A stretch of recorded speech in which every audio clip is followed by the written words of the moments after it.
Obras da carne e pecado são termos sinônimos, não há distinção entre uma coisa e outra. Aquilo que Adão fez no passado gerou uma consequência para todos os seus descendentes. Nós nos tornamos pecadores como Adão se tornou pecador naquela ocasião.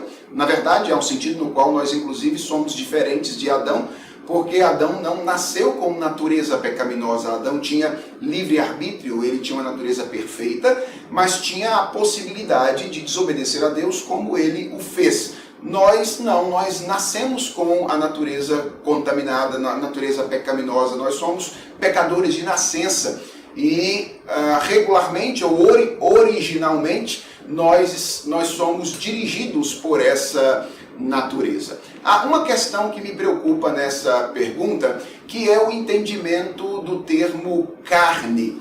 Quando o apóstolo Paulo usa a palavra carne nas suas cartas, ele não está usando como sinônimo de corpo, mas como sinônimo de natureza pecaminosa. Carne e espírito no pensamento do apóstolo Paulo tem a ver com uma natureza humana governada pelo pecado, carne, e uma natureza humana governada pelo Espírito de Deus.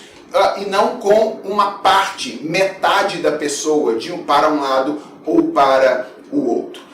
Me preocupa essa distinção entre carne e espírito em termos de fisicalidade e espiritualidade, porque esta é a semente de uma heresia do primeiro século, o gnosticismo, que pode ter um impacto muito importante para a maneira como nós vivemos a vida cristã.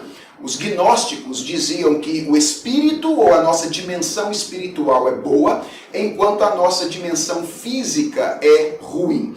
E isso pode gerar dois problemas na nossa vida espiritual. O primeiro é o afastamento de todas as coisas legítimas da nossa dimensão física. Coisas como o trabalho, como a sexualidade vivenciada debaixo dos padrões divinos, que são coisas boas.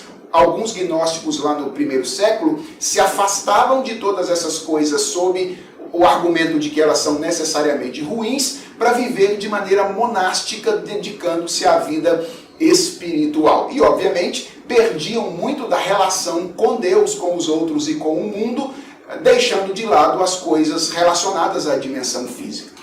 Por outro lado, outros gnósticos tendiam a uma vida espiritual irresponsável, porque uma vez que a dimensão física não tem nenhuma importância, não interessa se nós vivemos em impureza, diziam eles. Então aquilo que nós fazemos na carne, na dimensão física, diz pouco respeito à nossa vida espiritual, levando-os a uma vida cristã irresponsável.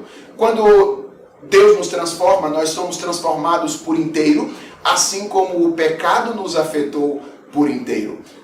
O pecado não é apenas uma questão de natureza física, ele, pelo contrário, nasce na nossa interioridade e se expressa na nossa dimensão física, razão pela qual nós precisamos de uma transformação completa de dentro para fora, que só o Espírito Santo pode realizar.